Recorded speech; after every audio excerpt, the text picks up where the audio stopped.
multiracial. To those who are born here, who identify as immigrants, and those who call another place home. Those representing other countries and cultures, to all of you today who are here from near and far to share in this learning and community. We want to welcome people who identify as women, men, transgender, gender fluid, non-binary, or something else. Those of us who identify as lesbian, gay, bisexual, heterosexual, queer, two-spirit, non-gender binary, and in other ways. Those of us living with a chronic medical condition, disability, or mental illness, whether visible or invisible. We want to welcome all of you in all of the ways that you identify yourself. And we ask that you give us grace if we did not explicitly include a way that you identify, or if we did not use the words you choose to describe yourself. We want you to know that we see you as whole people. Today, each of us enters this virtual space holding many roles, and we honor each of those identities today as you bring them into our space.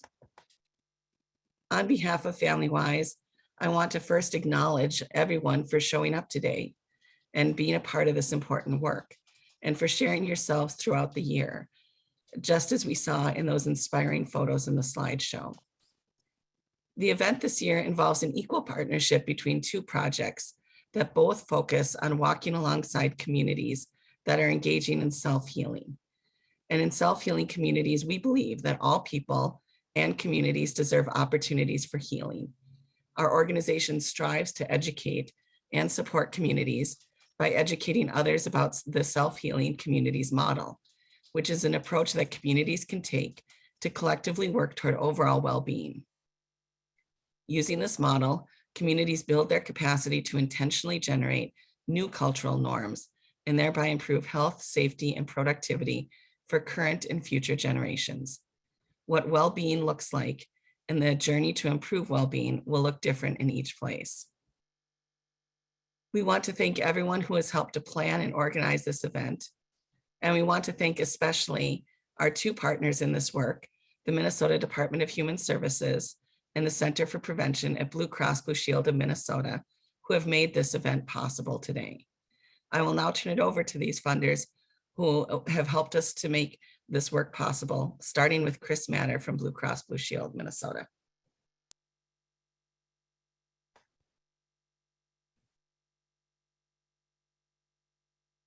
Hello, everybody. It's really good to be here with you all. As Anne just shared, the theme of walking together in community work is how change happens. And at this year's gathering, we are acknowledging the importance of cross-sector partnerships and how communities are responding to the need for healing and innovation during this time. Throughout this gathering, concrete community examples will be shared that exemplify the importance of inclusion and honoring relationships with tribal communities and sovereign nations. As a program manager, I have the honor of working with the Health Power Initiative. Okay, here's your first acronym for today. The Power in Health Power stands for people organizing and working for equitable results. 15 Health Power projects across Minnesota and in 2 tribal nations are responding to their community needs, creating policy, system, and environmental changes that improve people's lives in the areas such as increasing physical activity and healthy eating and reducing commercial tobacco use. Folks that know me know that I always say commercial tobacco is the product that is manufactured and sold for product. We acknowledge and respect traditional tobacco, a sacred medicine for many Indigenous people. These community-driven efforts are incorporating cultural teachings and looking to community members for their knowledge and wisdom of caring for each other. I want to also highlight the breakout session later today where you can hear directly from some of the amazing community organizers and leaders in this work. So now if I can point your direction to the slide on the screen, it's a visual representation of the Tribal Neuroscience and Community Wisdom Project. This is also with Health Power and is led by the FamilyWise staff, a call out to Lindsay McMurrin and Emily Clary that I get to work with personally. Their work supports a grassroots movement that is building awareness and understanding regarding the root causes of the contemporary issues Indigenous communities face today and honoring and uplifting stories of Indigenous resilience. This visual shows just what 1 year of their journey has held. And you can hear these stories in the Remembering Resilience podcast, which we invite you to follow. It's easy, just Google Remembering Resilience podcasts. So for me, it's still our relationships that is the how in community work. Relationships to one another, relationships across our organizations, and relationships in our communities. None of us can go it alone. These are the foundation for our ongoing partnerships, and hopefully we will all find a new connection with someone here today. So I say thank you, enjoy all that this gathering brings, and I will now turn it over to my partner at DHS, Ann Borth.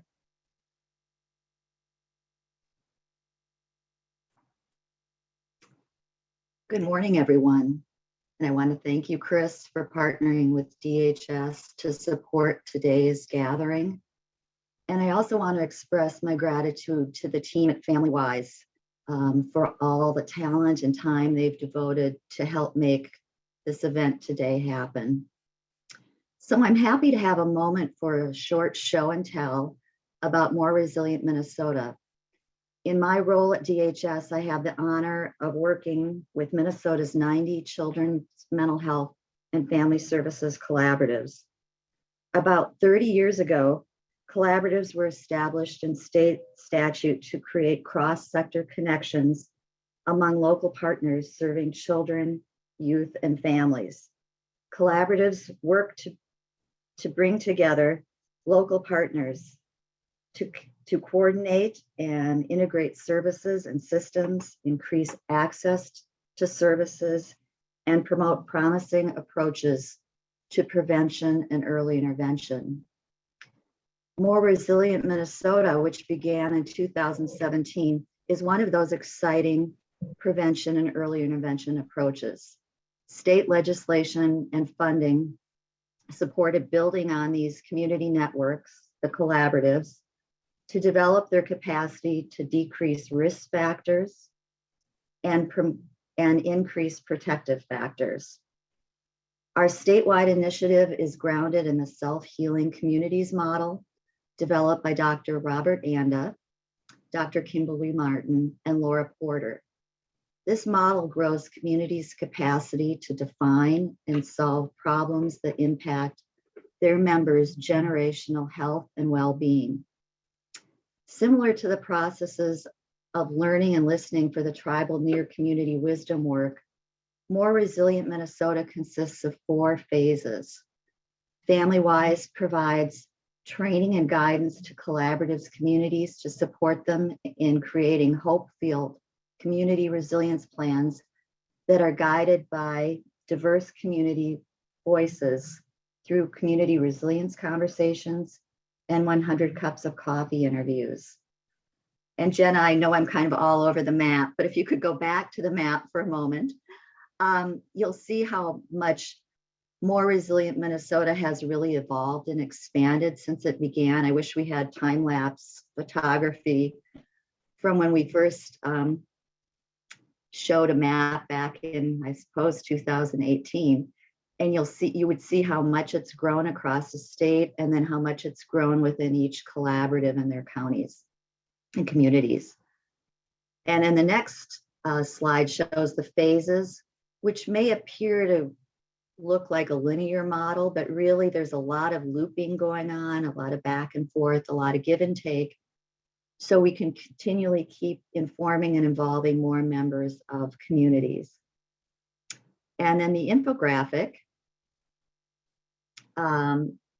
shows how in the midst of many changes, the collaboratives and FamilyWise have persisted with resilience themselves to continue forward on this healing journey and have shown amazing progress in relationship building and capacity building. And you can see the numbers of the people who have been reached in a variety of ways, especially through presentations, the number of counties that have been active, as well as the collaborative. 71 of 90 at this time are participating. And then the people who have shared their own wisdom through community resilience conversations and 100 cups of coffee. And then we try to also track the different sectors or areas that people identify with for usually their employment or their engagement. So anyway, I'm happy to share this with you, and I thank you for being present with us, and I wish you all a wonderful day.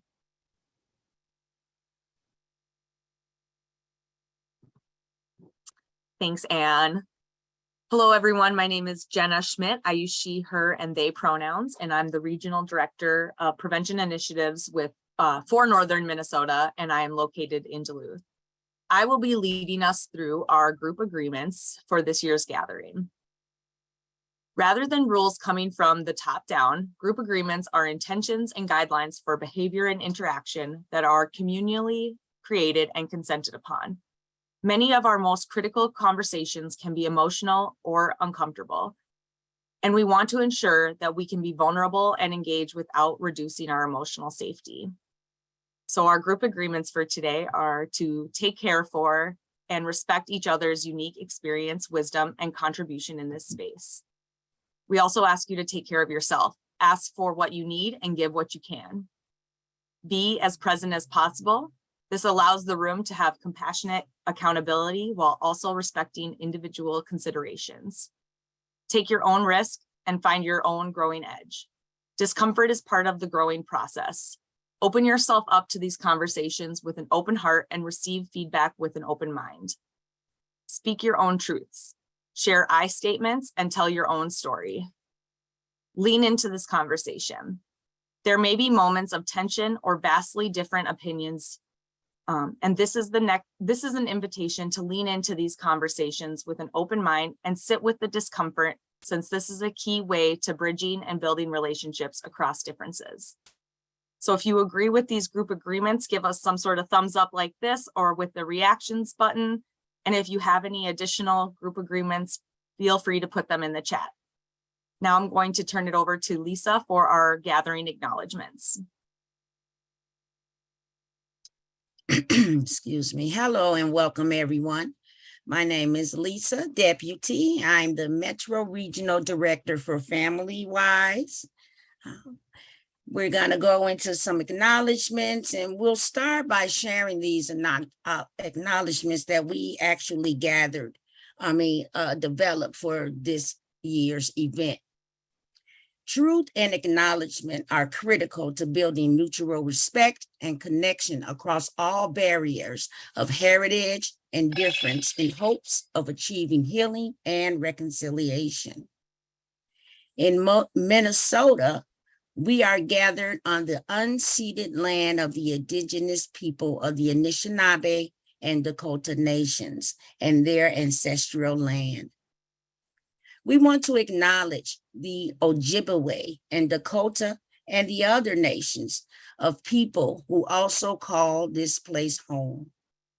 Our indigenous communities have demonstrated resilience and resistance in the face of violent efforts to separate them from their land, their language, their culture, and each other.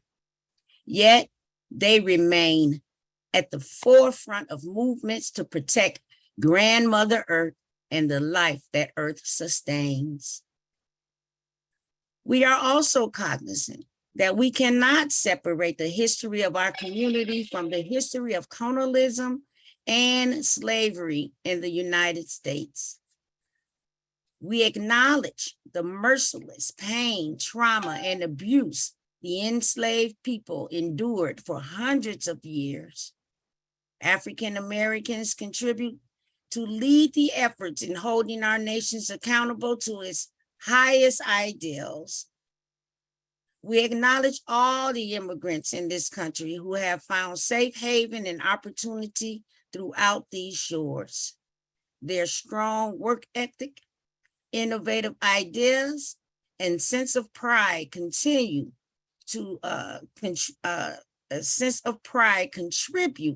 to our diverse and thriving communities and the United States economy.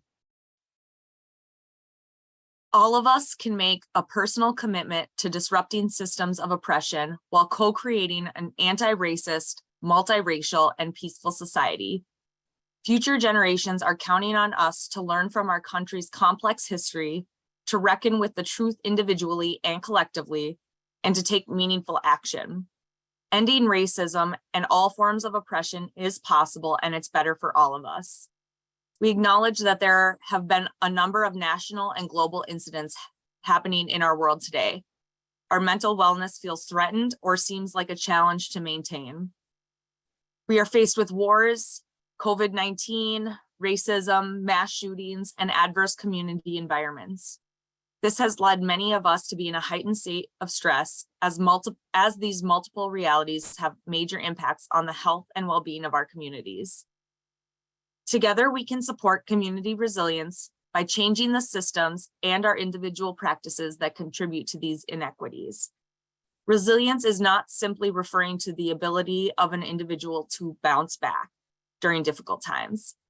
Instead, we are using a broader definition of resilience that honors individuals' inherent strengths and nurtured capacities, as well as the ability of organizations and systems to provide equitable, culturally responsive resources and concrete supports to individuals from diverse cultures so that all individuals in a community can thrive.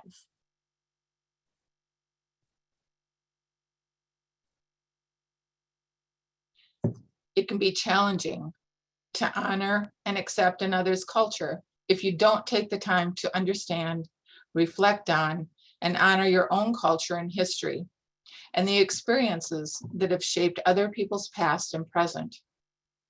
And honoring and respecting culture is a key way to support our own resilience and that of others. We recognize that creativity and generosity we recognize the creativity and generosity of the human spirit. We hope you leave this gathering inspired in knowing that our individual and collective actions really do matter, and keeping in practice relationship, community, co-regulation, and action. Transformative change is possible, and we need it today more than ever. These acknowledgements were developed by many hands, including FamilyWise and MCCC staff, the Honor Native Land Guide by the U.S. Department of Arts and Culture, and with input from other partners and organizations. Thank you. So, good morning. I am Barb Sorum. I am also one of the regional directors of Prevention Initiatives. I am in the Southern region and coming to you from Freeborn County.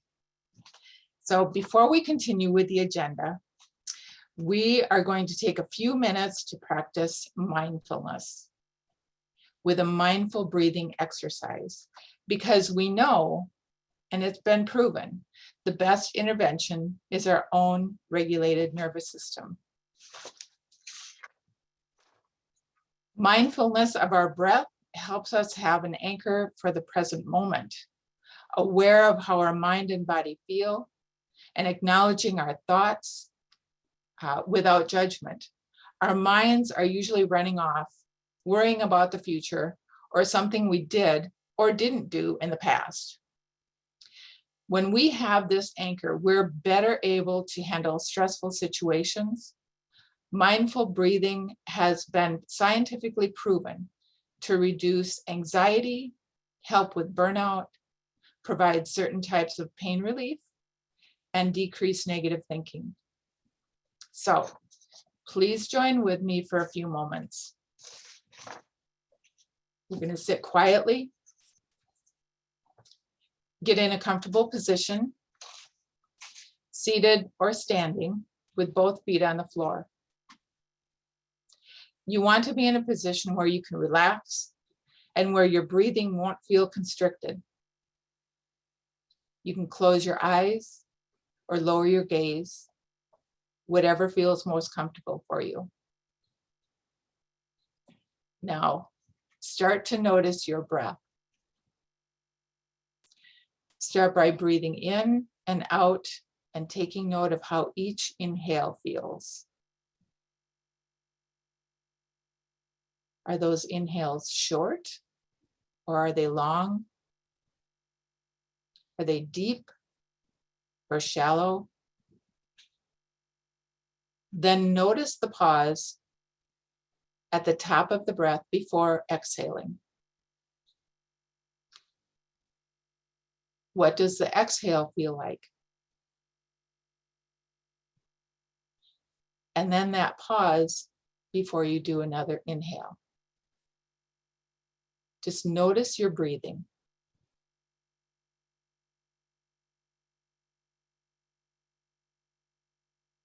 Notice your body. You can also focus on the physical sensations associated with breathing. Where do you feel your breath the most?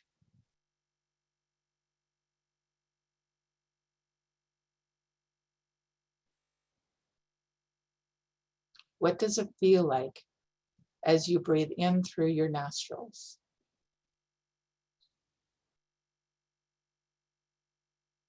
Do you feel the inhales more in your chest or deep down in your belly?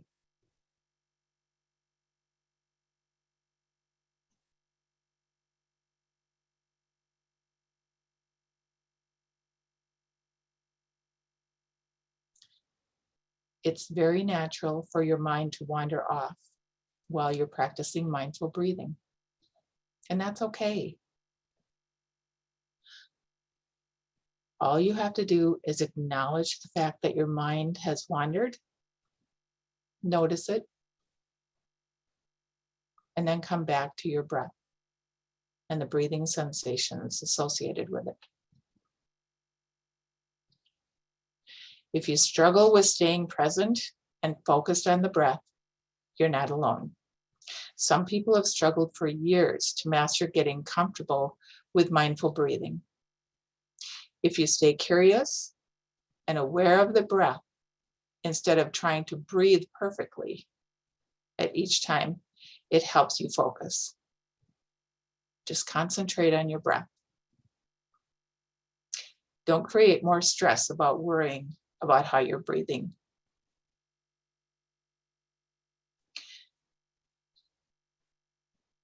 All right, as we start to come back for the gathering, notice how you feel. Does your body feel different? Do you feel more relaxed? Just as we did during the breathing exercise, try to notice what you're feeling, what you're sensing without judgment. There's no right or wrong when you're practicing mindfulness. So thank you for participating in this short exercise, because again, we know that the best intervention is our own regulated nervous system.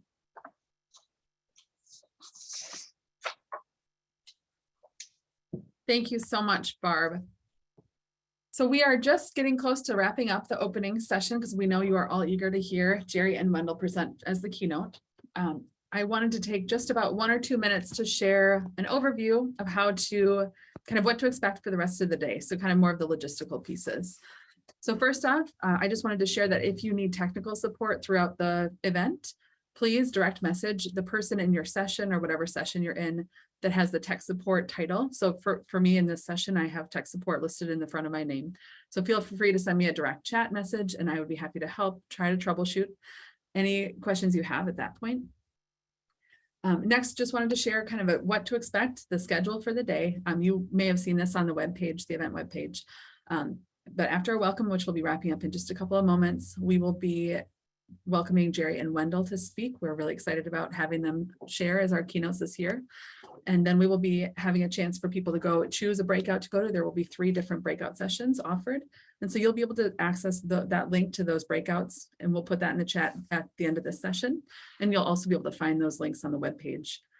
Then around kind of the lunch hour, we'll have kind of a clean break for most of you. However, if you identify as a Children's Mental Health or Family Services Collaborative Coordinator, we would invite you to come to that session. And if you would like to join us for working lunch, and we'll share some updates about More Resilient Minnesota.